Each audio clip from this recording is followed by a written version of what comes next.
Olá, sejam todas e todos bem-vindos ao podcast do IEDC, que é um espaço criado para trocar ideias sobre as ciências criminais, filosofia do direito e direito constitucional.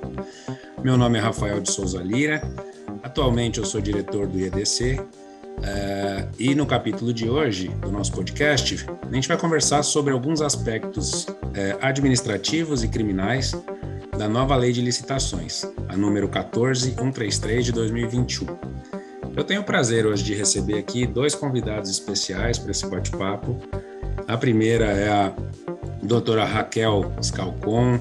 Ela é doutora pela Universidade Federal do Rio Grande do Sul, professora da FGV Direito São Paulo e advogada criminalista. Tem um currículo bem maior, mas eu pedi para controlar aqui, então ela me mandou esses três títulos. E também o professor André Rosílio, que é doutor pela USP, mestre pela FGV Direito de São Paulo, professor da FGV Direito de São Paulo e advogado. É um prazer imenso recebê-los aqui, espero que se sintam à vontade, que troquem ideias aqui, esse é um espaço informal, e é isso. Para começar, eu queria já passar a batata quente para o professor André, e para que antes que a gente entre nos aspectos criminais, que ele pudesse dar aí uma pincelada geral sobre os aspectos administrativos dessa nova lei. Pode ser, professor? Está com a palavra. Obrigado. Rafael, queria primeiro agradecer o convite para participar do IEDC, principalmente ao lado da professora Raquel, que é minha amiga, minha colega na FGV. Prazer enorme poder discutir aqui com vocês sobre um tema ao qual eu tenho me dedicado, né, licitações, mas não vou me arriscar na parte penal, porque essa é a parte do domínio da Raquel. Tenho pouco a dizer sobre a parte específica penal, mas a parte administrativa a gente tem conversado bastante sobre isso no plano acadêmico e profissional. E nessa parte inicial, o que eu havia pensado em trazer, né, para a nossa discussão, um pouco de uma visão mais ampla sobre aonde que essa nova lei se encaixa no movimento mais amplo de reforma do sistema brasileiro de licitações e contratos. Então, é uma lei que ela é o último capítulo de um movimento, né? E um movimento voltado a algumas coisas, basicamente, né? De um lado é universalizar o dever de licitar, então tem um esforço histórico, né, de universalizar o dever de contratar mediante licitação. Existe uma tendência também histórica de legalização no plano das licitações, então de transferir para o plano legal essa matéria, a lei ser crescentemente detalhista, e também tem uma tendência no plano legal de limitação da discricionariedade do gestor para contratar. Então, um pouco a ideia de que a boa lei é aquela que é o mais detalhista possível, dando menos margem para dúvidas na sua aplicação no plano concreto. E esse movimento pode ter características positivas, mas também embute uma série de características negativas, né? E algumas das características negativas da lei anterior, da Lei 8.666, que já eram conhecidas, né, elas acabaram não sendo corrigidas, talvez, nessa lei nova. E uma delas tem a ver justamente com esse modelo de legislação que procura limitar demais a discricionariedade do gestor e se aplicar de maneira quase que uniforme nacionalmente, estando pouco atento, eu acho que as peculiaridades do caso concreto, das realidades do país como um todo, das diferentes esferas federativas. Então, acho que isso é um problema que havia antes e que essa lei, ao invés de corrigir, ela acaba repetindo o que a gente poderia chamar de um modelo maximalista de legislação, e acho que isso tende a ser problemático por uma série de razões, e a gente pode discutir isso, se for o caso, em algum outro momento. Mas tem alguns pontos positivos dessa lei nova. Um primeiro ponto que a gente poderia classificar como positivo é que ela reúne, ela faz um compilado de leis. Então, tinha uma série de leis sobre licitações, a lei do pregão, a lei 8.666, a lei do regime diferenciado de contratações. Ela reúne elementos de todos esses diplomas em um diploma só. Então, faz uma consolidação normativa. Isso pode ser visto como positivo. Outros dois passos importantes que a lei dá é de procurar reunir ou de consolidar inovações legislativas importantes que tinham surgido na lei do regime diferenciado de contratações, que é uma lei de 2011, que surgiu naquele contexto pré-Copa do Mundo e etc., né? Então, algumas das inovações importantes pelo lado do direito administrativo.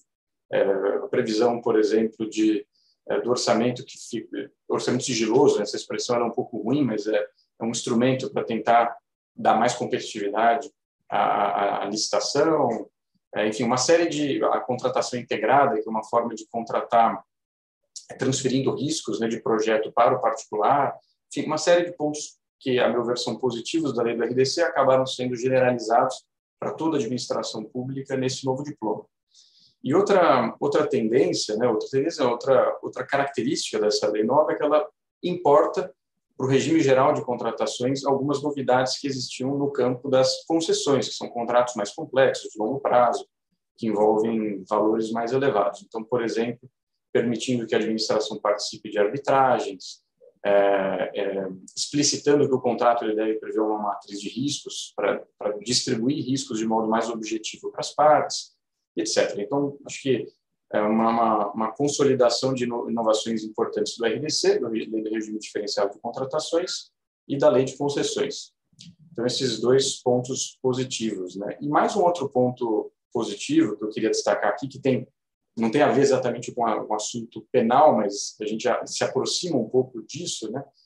Tem a ver com as sanções administrativas. Então, tem uma inovação importante na nova lei de licitações, ligadas às sanções administrativas, que eu queria destacar, que é a tentativa de dizer com mais clareza quais são os efeitos das sanções administrativas, das mais importantes, pelo menos, que uma é o impedimento de contratar, a outra é a declaração de inidoneidade. Na Lei 8.666, essas sanções existiam, mas os efeitos delas se confundiam. Existia uma tendência, e aí dada pelo STJ, de generalizar os efeitos dessas sanções. Então, tanto o impedimento quanto a inidoneidade geravam impedimento de contratar para a administração brasileira como um todo. E, em tese, o impedimento ele deveria ser aplicado apenas à esfera federativa que contratou, e a inidoneidade, sim, para o país como um todo. Mas esses efeitos acabavam se confundindo no regime do 8.666, e agora, na nova lei de licitações, isso ficou mais claro e objetivo, dizendo, olha, o impedimento ele tem aplicação, produz efeitos locais, né, na esfera federativa em que aquela sanção foi aplicada, e a inidoneidade, sim, tem efeitos nacionais. Então, acho que tem uma inovação importante voltada a trazer mais segurança jurídica na aplicação da norma. Para fechar essa parte mais inicial aqui, acho que assim, a lei ela tem características positivas, produziu certos avanços, mas eu não consigo deixar de ver como uma janela de oportunidade perdida, parcialmente perdida, né? Porque é tão difícil reformar um diploma com essas características, né? Há tantos interesses, dificuldades, mexe tanto, né, com o cotidiano da administração pública. A gente esperava pelo menos eu esperava que a reforma tivesse um viés mais inovador e corrigisse erros ou problemas centrais da Lei 8.666. Não foi isso que aconteceu. Os avanços eles foram muito mais incrementais do que estruturais. Mas, de todo modo, tem coisas positivas, né, para a gente poder discutir aqui. Bom, como toda reforma, ela tem coisas boas e ruins, né? A gente tem que só ver se consegue tirar um saldo positivo aí, né, no geral. Espero que sim. Mas vamos descobrir aqui. Bom, uma alteração importante, né, que essa lei trouxe foi, além de juntar esses vários pedaços do ponto de vista administrativo trazidos aqui pelo professor André, ela revogou os crimes que constavam na Lei 8.666, de 93, e incorporou condutas, algumas idênticas, outras parecidas, no Código Penal. Aqui a gente começa a ter vários problemas, né, do ponto de vista penal, pelo menos, né, até que ponto as coisas são boas ou ruins, até que ponto elas são aplicáveis ou não, há quem diga que pode ser constitucional ou não, enfim. Sobre essas questões, não especificamente esses exemplos que eu dei, mas eu queria saber da professora Raquel o que ela achou, né, dessas mudanças aí. Desculpa, gente, pela tosse que eu estou me recuperando aqui. Mas o que ela achou dessas mudanças em geral, né? E se puder especificamente dar um palpite sobre essa política criminal de aumento, né, das penas, gostaria de ouvi-la sobre isso, professora. Muito Bom, obrigado. Muito obrigada, Rafael, pelo convite para participar desse podcast. Aqui agradeço o Instituto Eduardo Corrêa pela possibilidade. Também queria cumprimentar o meu colega na FGV e meu amigo, professor André Rosilho, um advogado na área de direito administrativo extremamente qualificado, como já percebemos na sua fala anterior. Então, antes de ingressar na questão das mudanças que a parte penal sofreu, achei importante, da fala do André, tirar um ponto que me parece central. Como é impossível, ou talvez, eu diria até inviável, nós pensarmos no âmbito criminal sem compreender minimamente o âmbito administrativo, porque aqui nós temos uma criminalização que incide sobre o direito administrativo. Então, há o que nós chamamos no direito criminal de acessoriedade administrativa. Se eu não entender o que é uma dispensa, se eu não entender o que é uma situação de inexigibilidade, de licitação, se eu não entender o que são as contratações públicas, se eu não entender tudo isso, todas essas questões que o professor André já trouxe, fica muito mais difícil fazer uma aplicação, eu diria assim, balanceada, equilibrada e correta dos crimes. E, infelizmente, para os criminalistas e também para aqueles que aplicam a parte penal, essa compreensão do direito administrativo não é simples, não é fácil. E isso torna, então, essa discussão sobre os crimes licitatórios ainda mais interessante sobre esse viés, ou seja, como que nós vamos conseguir interpretar aqueles tipos penais de uma forma não leviana, de uma forma correta, se nós não estamos totalmente letrados e formados nessas discussões das compras públicas. Então, quando o Rafael fez o convite para esse podcast, a minha sugestão foi justamente, eu participo, mas nós temos que ter conosco alguém do direito administrativo, porque não faz mais sentido falarmos de crimes licitatórios só entre criminalistas, e foi um pouco o que aconteceu. Sobre a parte criminal em si, eu diria, eu sou talvez um pouco mais pessimista aqui que o André na sua avaliação sobre a outra parte, porque o que há de bom é que algumas condutas realmente foram, digamos, descriminalizadas, e acho que um movimento de descriminalização é sempre algo interessante do ponto de vista político-criminal, porque nós temos várias figuras típicas, vários crimes no campo das licitações, e me parece que eles são mais do que suficientes. Até, na verdade, eu vou apontar um problema inverso, que é o excesso de sobreposição de crimes. Então, essa, digamos, descriminalização tópica, me parece que foi, sim, uma coisa positiva, uma coisa boa. Mas o meu, digamos, diagnóstico sobre o que aconteceu não é tão positivo. O aumento de penas foi evidente, de pena privativa de liberdade.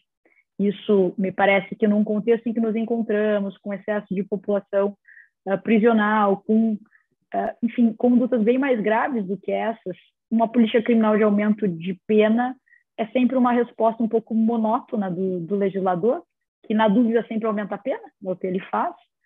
Então, não vejo isso com bons olhos, não acho que isso traz uma maior prevenção dessas condutas. Acho que o legislador poderia ter tido uma sensibilidade de afastar algumas sobreposições de crimes. Pessoalmente, uma das maiores dificuldades que eu tenho nos processos, nos casos, é que as denúncias, né, minha posição aqui de advogada criminalista, as denúncias aparecem, né, com uma série de crimes licitatórios. Um se sobrepondo ao outro, ou seja, a pessoa cometeu inúmeros crimes licitatórios. E, geralmente, essa sobreposição ela está equivocada. Eu tenho ali um concurso meramente aparente, como nós falamos, né? Em lugar de 3 crimes, na verdade, a pessoa consumou apenas um. Mas há uma sobreposição desses crimes que realmente torna, em alguns momentos, difícil verificar em qual deles realmente, assim, qual é a relação entre eles, se é uma relação de especialidade, se é uma relação de meio e fim, que são questões, né, importantes no direito criminal. E essa sobreposição, acho que ela poderia ter sido melhor resolvida e não foi. Então, só para dar um exemplo, nós temos a menção da palavra fraude, ou do verbo fraudar, inúmeras vezes, umas 5 ou 6. E a ideia da fraude ou do fraudar em si já é uma ideia bastante complexa no âmbito do direito criminal. Não é fácil a definição do conceito de fraude. Então, nós temos isso repetidamente nos tipos e um conceito que já é disputado fora dos tipos penais, daqueles tipos penais. Então, isso é um ponto que também me chama bastante atenção.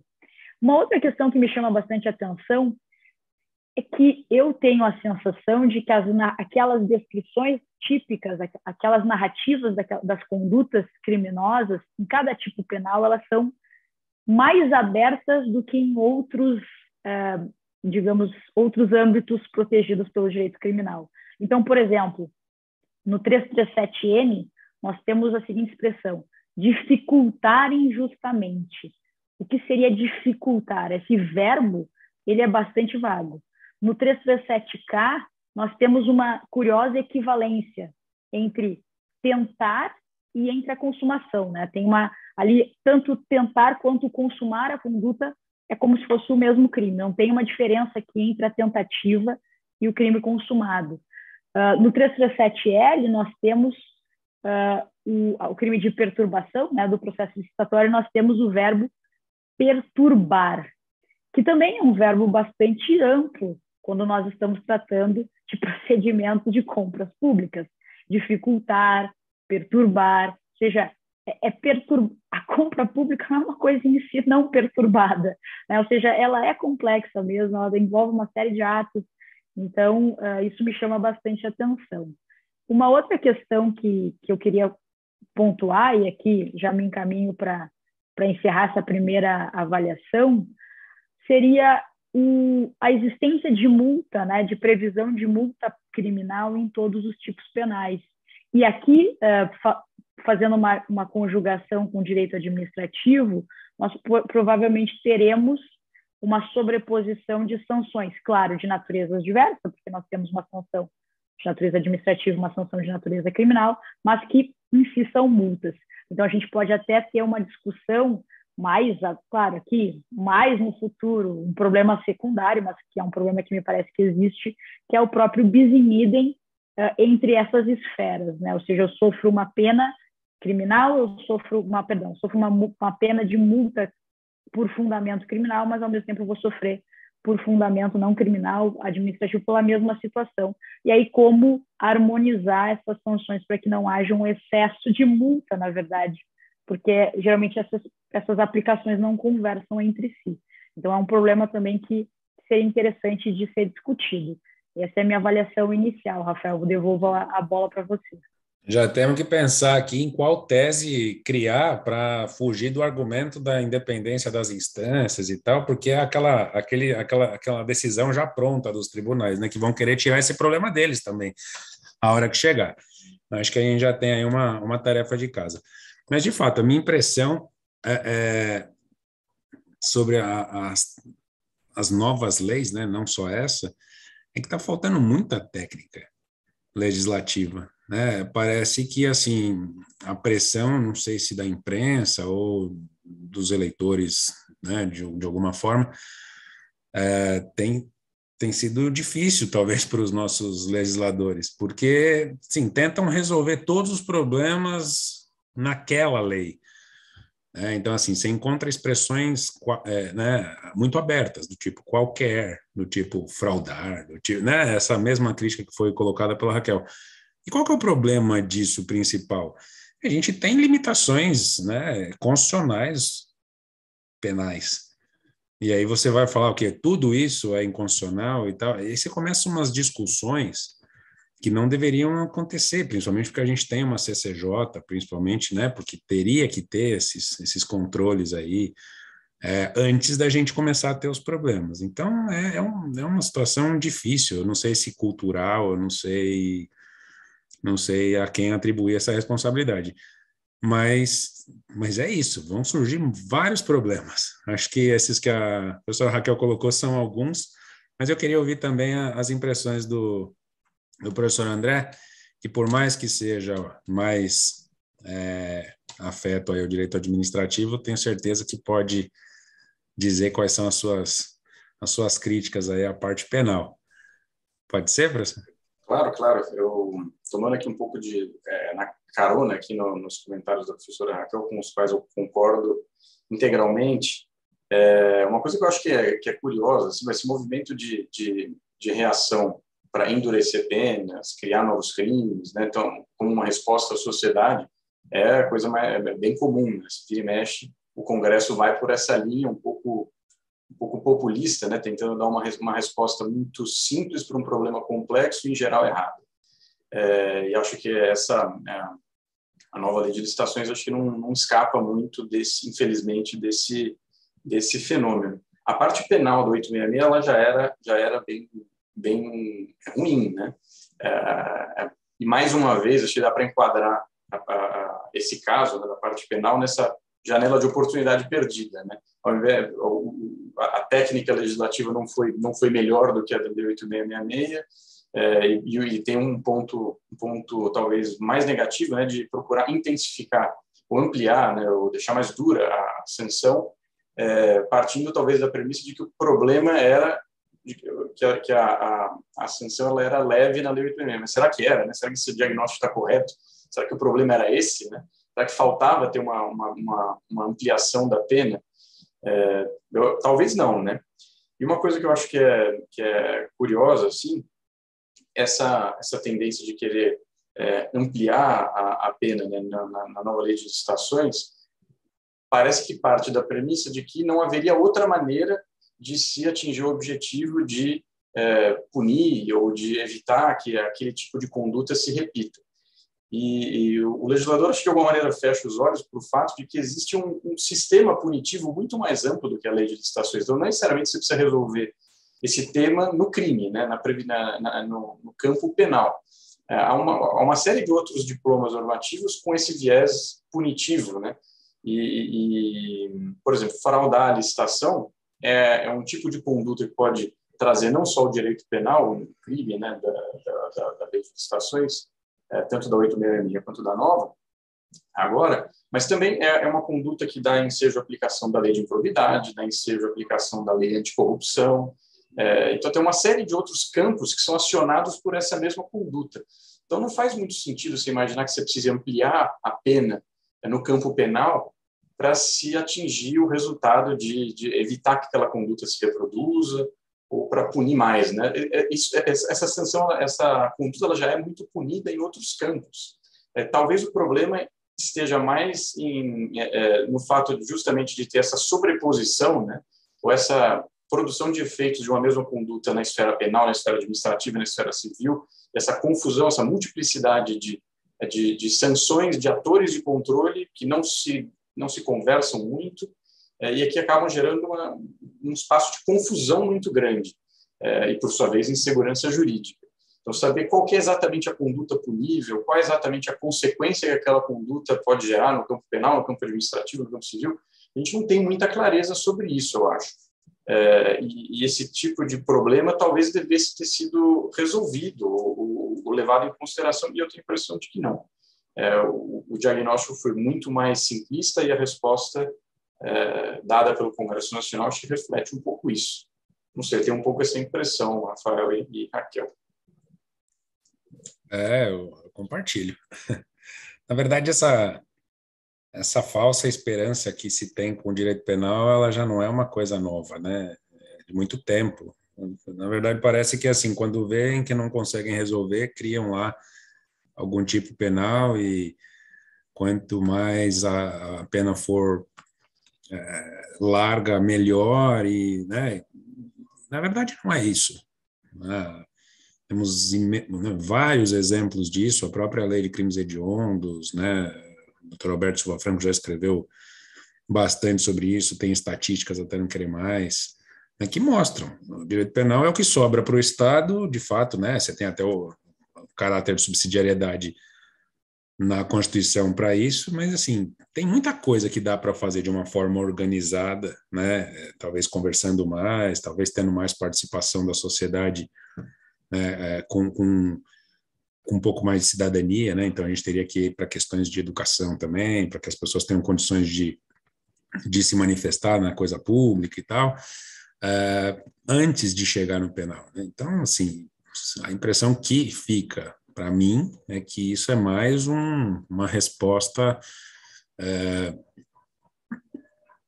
para eleitor do que para qualquer coisa efetiva, né? E como eu disse, acho que gera muito mais problemas do que a gente já tinha, que não eram poucos. Não sei se a Raquel concorda, mas é isso que eu acho. Eu concordo também com a consideração do Rafael, com a consideração do André.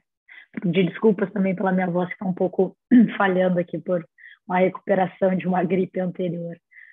Eu acho que isso eu já acho que eu peguei também já de um trabalho do André, né, que a lei de licitações, acho que isso prossegue aqui, a questão da lei das compras públicas, a preocupação é essa preocupação realmente enfim, de evitar fraudes e de achar que as compras públicas sempre têm uma forma muito fechada, que precisa ser feita de uma forma muito fechada, porque se não for assim, enfim, pode haver algum desvio, pode haver alguma conduta contra o Estado, o que de um lado acho que dificulta a própria ideia de algumas inovações nessas relações do Estado com terceiros, e também dificulta a própria, eu diria assim, coragem do gestor na sua atuação, porque ele está realmente entre a cruz e a espada, que como o próprio André disse, então, se ele não sofre uma sanção administrativa, ele sofre uma sanção civil, uma sanção criminal, e geralmente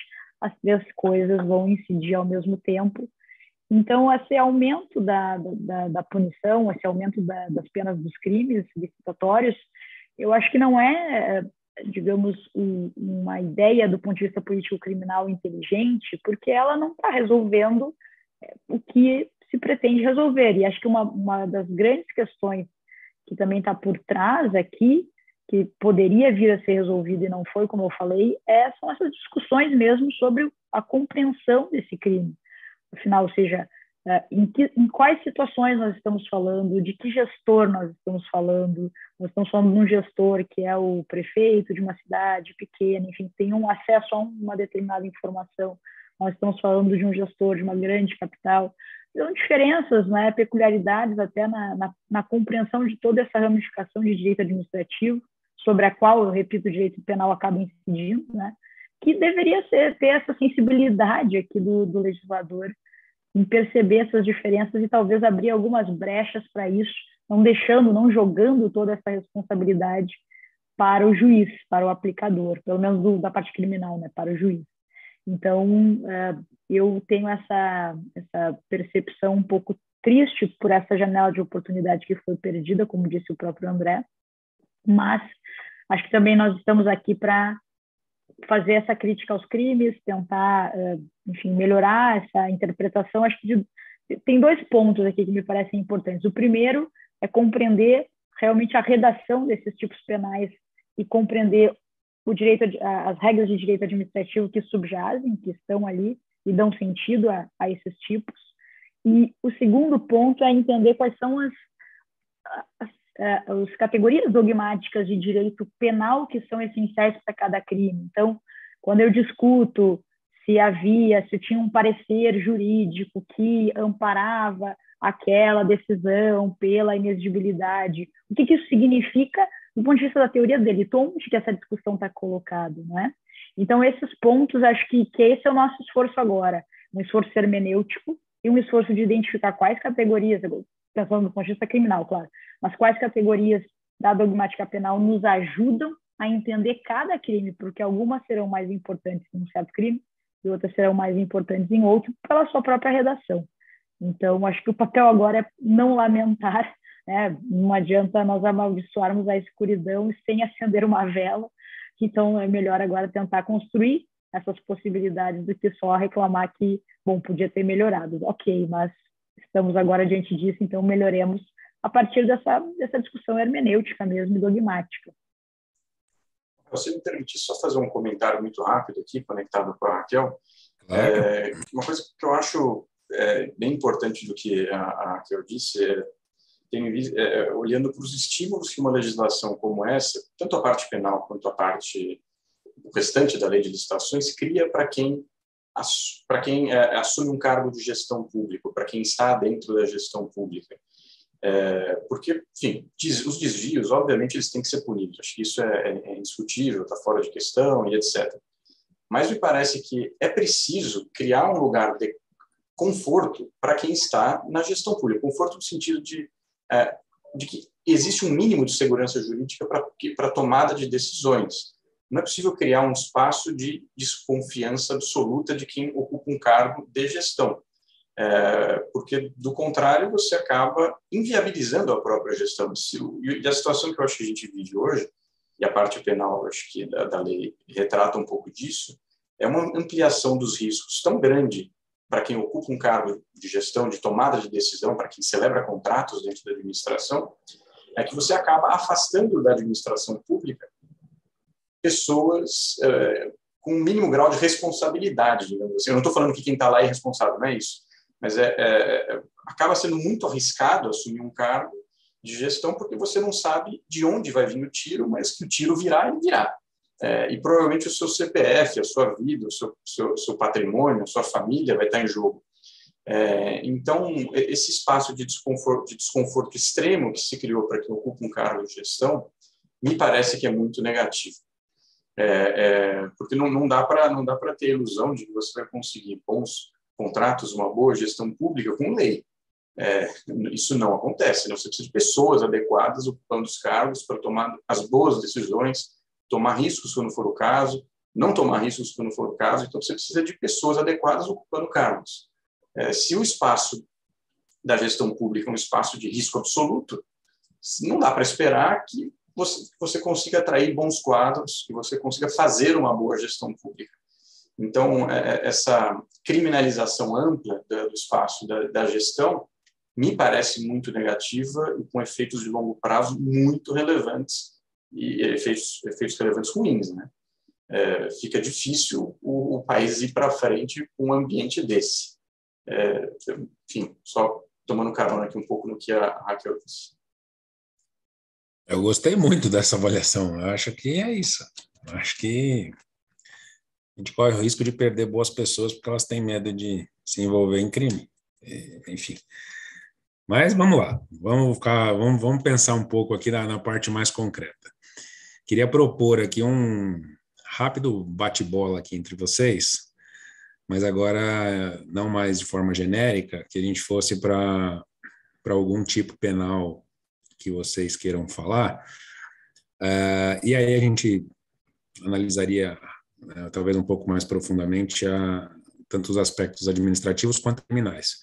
O tempo nunca ajuda nesses momentos que a conversa que corre muito bem, então a gente já está quase no finalzinho aqui do nosso tempo, então queria pedir, né, propor essa dinâmica para essa fase final e que vocês escolhessem aí pelo menos um crime para a gente tratar. Pode ser?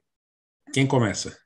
Claro, pode ser. Eu já proponho aqui o crime talvez clássico, o crime mudou um pouco de nome, teve algumas alterações, mas de contratação direta e legal. Pode ser, André? Pode ser, sim, claro. Tá bem.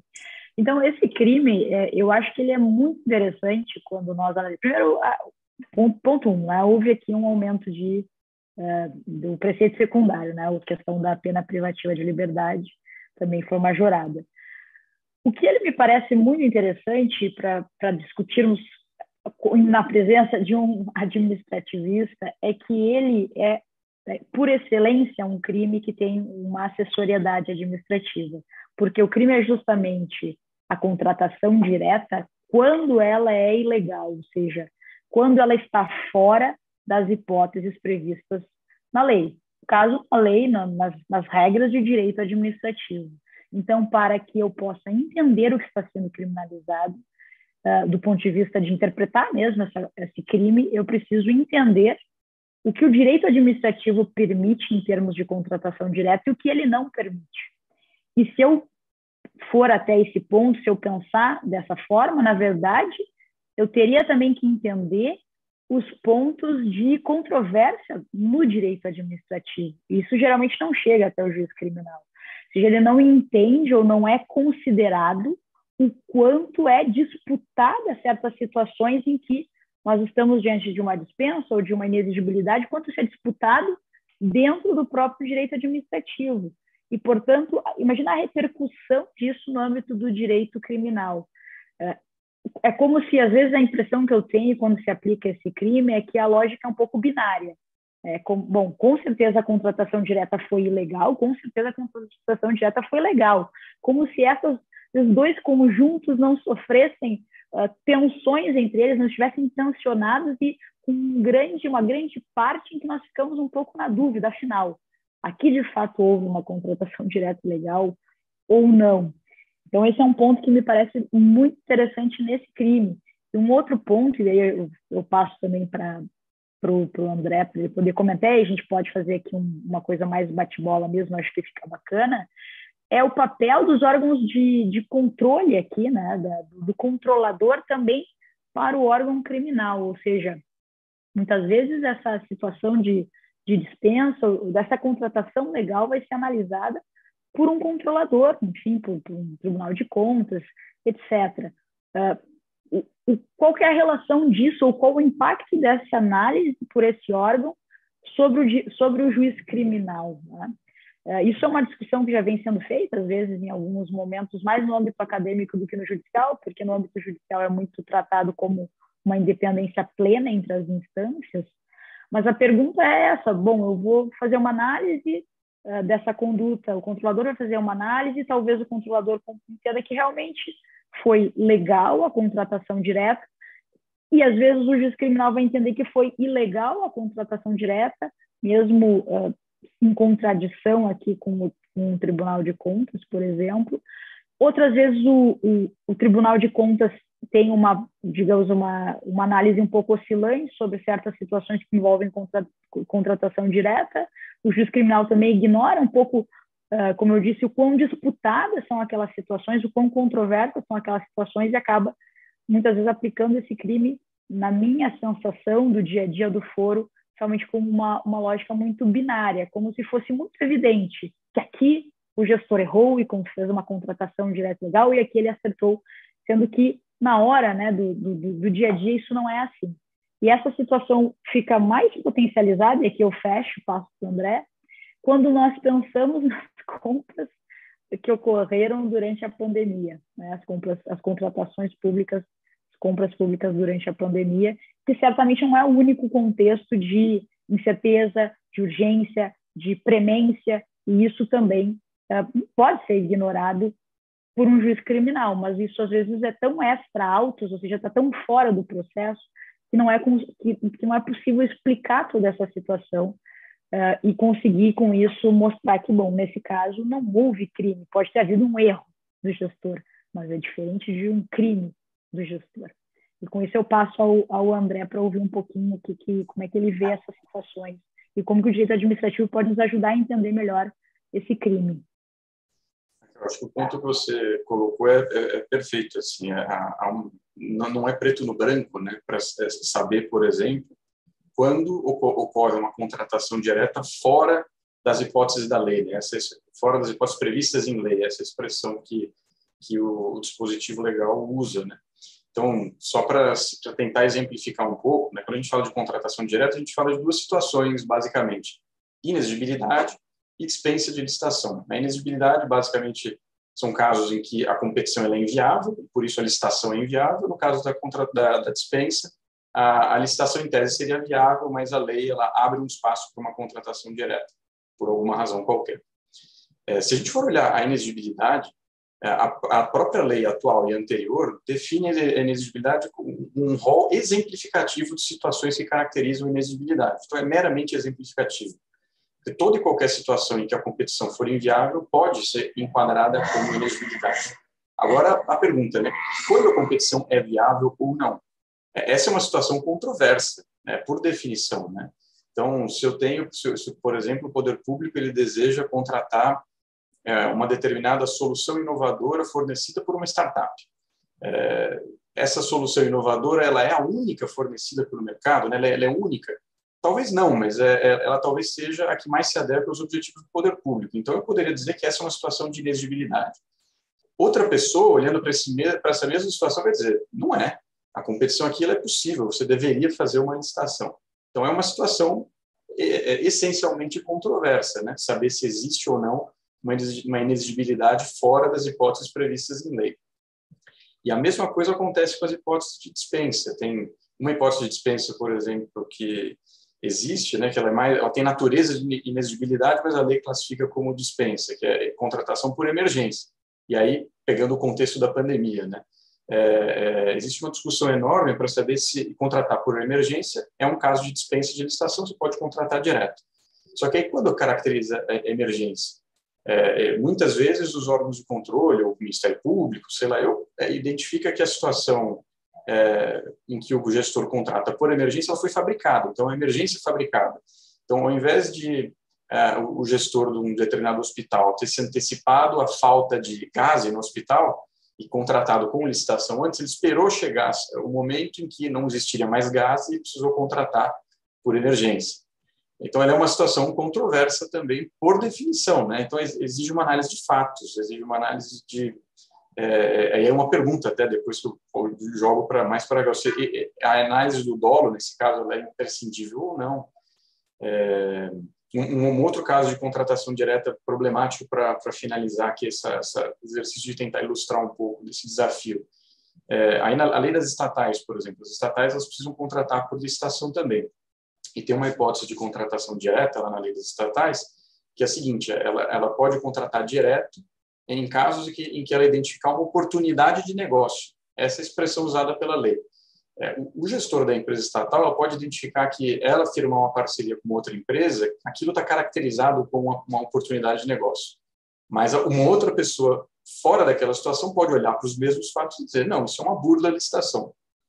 Então, só para ilustrar um pouco dessa dificuldade prática de caracterizar o crime, né? Você tem dificuldade de saber quando uma contratação direta ela ocorre realmente fora das hipóteses previstas em lei. Não é uma coisa papo. Se fosse na época da faculdade, eu diria truco. Estou pensando, se fosse na época da faculdade, eu diria truco. Agora eu quero saber, sua vez. Pois é, não. A questão aqui, que acho que tem 2 pontos aqui que o André trouxe. O primeiro é a questão do dolo, né? Eu fiquei pensando na situação de emergência, ou seja, por uma má gestão, uma ineficiência mesmo, enfim, se atrapalhou, o gestor se atrapalha, enfim, uma série de coisas, difícil a gestão pública, e acaba realmente acontecendo essa situação de emergência que era evitável, mas que não foi dolosamente gerada, foi gerada por digamos assim, uma ineficiência mesmo, enfim, uma gestão um pouco mais conturbada ali. Não me parece que haja um dolo de, bom, quero fazer uma contratação direta, por isso eu gero uma situação de emergência. Às vezes as situações acabam mesmo decorrendo de uma gestão complexa que é difícil. Então, aqui me parece que eu só poderia pensar que houve algum tipo de crime se isso fosse muito evidente, assim, foi totalmente dirigido para gerar essa situação de emergência, uma prova muito robusta, e mesmo assim não seria algo fácil de ser comprovado. E uma outra coisa que eu percebo na prática também é que há uma tentativa de ver malícia em tudo, né? Ou seja, então, bom, quem que está sendo contratado? Essa startup que tem essa melhor solução, mas veja, olha, essa startup aqui certamente tem uma relação com alguém, um dos integrantes da startup conhece o filho de alguém que entrega o governo. Ou seja, são relações que às vezes de fato existem, e porque existem, enfim, as pessoas se relacionam e isso pode acontecer como também coincidência, mas tudo é visto como uma situação de fraude, de uma intenção de prejudicar um processo licitatório, uma intenção de afastar a competitividade, ou uma intenção de prejudicar o bom funcionamento da administração pública, etc. Então, a impressão que eu tenho é que toda situação em que há uma dispensa ou uma inexigibilidade, ou em que há uma contratação direta, essa situação ela já é vista como assim, liga uma luz vermelha, né? Ou seja, liga aqui uma bandeira vermelha porque há algo provavelmente de errado, é quase provável que algo esteja ali, enfim, errado. E, bom, se nós não tivermos esses espaços dessas contratações diretas, é que acho que falo já um pouco como, não como penalista, mas pensando numa questão mais sistêmica, bom, nós não vamos inviabilizar o funcionamento da administração pública, ao contrário. Então, a licitação sempre ela é um mal ao bom funcionamento, não é um problema. As hipóteses de dispensa me parecem que elas atendem, e de inexigibilidade, elas atendem justamente a melhor situação de interesse público naquele caso, e não o contrário, né? Então, isso também me surpreende um pouco nos crimes, nos casos em que isso é visto como necessariamente quase um mal, e não é o que me parece mais correto de ser visto em relação a aquele crime. Teria que ser uma exceção a sua aplicação, e ele é quase muito de uma incidência muito comum.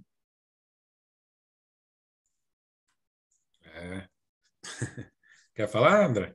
O que eu ia só assinar mais uma vez embaixo do que a Raquel disse, essa desconfiança a priori de uma situação de contratação direta, né? Que não parece que faz muito sentido, mas essa premissa acho que de fato existe. Contratação direta é igual a sinal vermelho e não sinal de que existiu uma situação que demandou justamente uma contratação direta, porque a licitação é um instrumento para se atingir uma finalidade de interesse público, mas às vezes a licitação ela inviabiliza a própria ação da administração pública. Ela não é necessariamente sempre o melhor caminho a seguir. E então essa generalização por premissa, né, não me parece que é adequada mesmo. Precisaria ter um exercício maior de reflexão coletiva, né, de colocar as coisas no devido lugar. Porque desvios existem, obviamente existem, mas não dá para generalizar pelo desvio, né?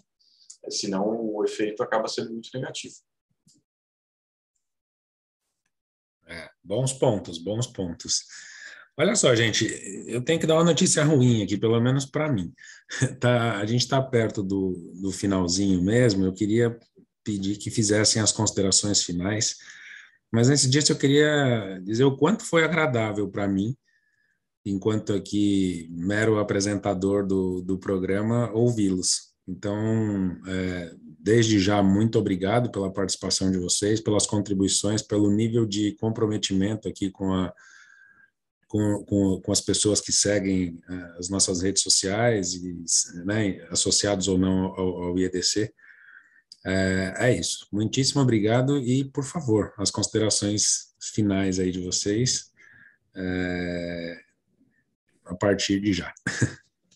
Bom, eu queria agradecer mais uma vez o convite do Instituto Eduardo Correia, aqui na pessoa do Rafael. Para mim foi também um grande prazer poder fazer essa conversa, ainda mais com o meu querido amigo e colega de docência na FGV e também de advocacia, ele no âmbito administrativo ou no âmbito criminal. André, enfim, que é alguém que eu admiro muito. Acho que o meu comentário seria que cada vez mais eu percebo que, para que eu possa compreender e fazer uma boa avaliação dos crimes licitatórios, uma interpretação consistente e mesmo do ponto de vista prático, uma boa defesa, enfim, num processo criminal, e aqui também seria para uma boa acusação ou um bom julgamento, o caminho é menos o estudo do direito criminal e mais o estudo do direito administrativo, justamente por essa característica tão intensa dos crimes licitatórios, que é essa acessoriedade administrativa. O direito penal está incidindo sobre uma área que já tem a sua regulação, que já tem as suas questões, que já tem as suas discussões. E não saber isso dificulta e, na verdade, nos faz errar, na minha opinião, na compreensão dos crimes. É diferente de falar como o crime de homicídio, matar alguém. Bom, aqui eu não estou, o direito não está incidindo sobre uma área previamente regulada com seus próprios princípios, suas próprias regras. É diferente dos crimes licitatórios. Então, justamente por isso, como eu disse, foi para mim muito prazeroso e muito importante contar com o professor André, porque eu realmente acredito que falar de crimes licitatórios não é mais possível sem falarmos de direito administrativo ao mesmo tempo. Então, com isso, eu já passo a palavra também para ele. Obrigado, Raquel. Prazer enorme estar aqui com você discutindo um assunto super relevante com você. Faço das suas palavras agora as minhas, né? Te admiro muito. Tem sido um prazer enorme dialogar com você em várias instâncias, em vários fóruns, na FGV, em outros ambientes. Obrigado, Rafael, pelo convite para participar. Foi minha primeira vez em um podcast e eu gostei dessa experiência, experiência super interessante. E essa complementariedade com o direito penal também, para nós administrativistas, é muito importante. Eu confesso para vocês que a parte penal da 8666, né, e agora dessa nova lei, é uma parte que me dá um certo medo, assim, né?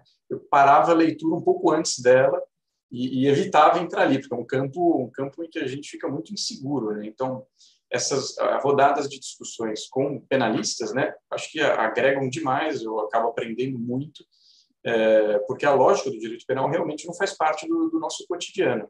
E essa aproximação com o direito penal é interessante não só com essa parte penal da lei de licitações, mas muito por conta da parte do direito administrativo sancionador, né? Essa é uma parte relevante do direito administrativo e a gente patina um pouco, eu acho. E essa parte ela se aproveita muito, né, da lógica do direito penal, mas a gente não tem essa expertise. Então, criar pontes nesse sentido me parece algo fundamental e esse exercício que a gente fez aqui um pouco hoje, acho que faz sentido que ele ocorra mais vezes em outros ambientes, inclusive, né? Quando a gente está pensando mesmo nas sanções administrativas e tudo mais. Então, queria reforçar o agradecimento e dizer que foi um prazer enorme estar aqui com vocês. Olha, André, eu vou só te dizer uma coisa. Você disse 2 vezes no seu discurso que você quer fazer de novo. Então, o convite vai chegar. Já deixo claro aqui que foi realmente bom. Eu acho que a gente tem vários crimes para conversar aqui. A gente pode pensar aí numa segunda edição. E, de fato, as pontes são importantíssimas atualmente, né? Acho que sempre foram, mas acho que cada vez estão mais, né? Aproveito as palavras da Raquel e as suas.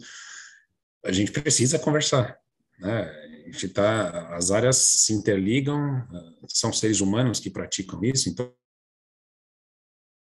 né, além das áreas do direito, a gente precisa pensar também, né, tentar entender um pouco como funciona o ser humano, porque esse talvez seja o único caminho de melhorar as coisas de uma forma efetiva. Então é isso, gente, eu agradeço muito. Antes, né, de encerrar efetivamente, eu preciso me dirigir aqui às pessoas que nos ouvem, né, tão importantes quanto a gente que faz aqui proporciona a discussão. Então, espero que todo mundo tenha gostado do conteúdo. Convido todas as pessoas que nos ouvem a se inscrever nos nossos canais de podcast, tanto no Spotify quanto no YouTube, para que acompanhem os próximos capítulos. Os anteriores, a gente já discutiu aqui questões muito interessantes, né? Tenho certeza que vão gostar de conhecer o que já foi discutido e também contribuir com as próximas discussões. Então, faço aqui também um convite para que conheçam o nosso site, né? www.institutoeduardocorreia.com.br. No Instagram, a gente consta como @_IEDC_. E no Spotify e YouTube, basta colocar IEDC que vão encontrar rapidamente. E aí lá, se inscreve no canal, ativa o sininho para receber as nossas notificações e vamos juntos. A você, Raquel, e a você, André, de verdade, mais uma vez, meu sincero agradecimento e até a próxima, tá bom? Até mais.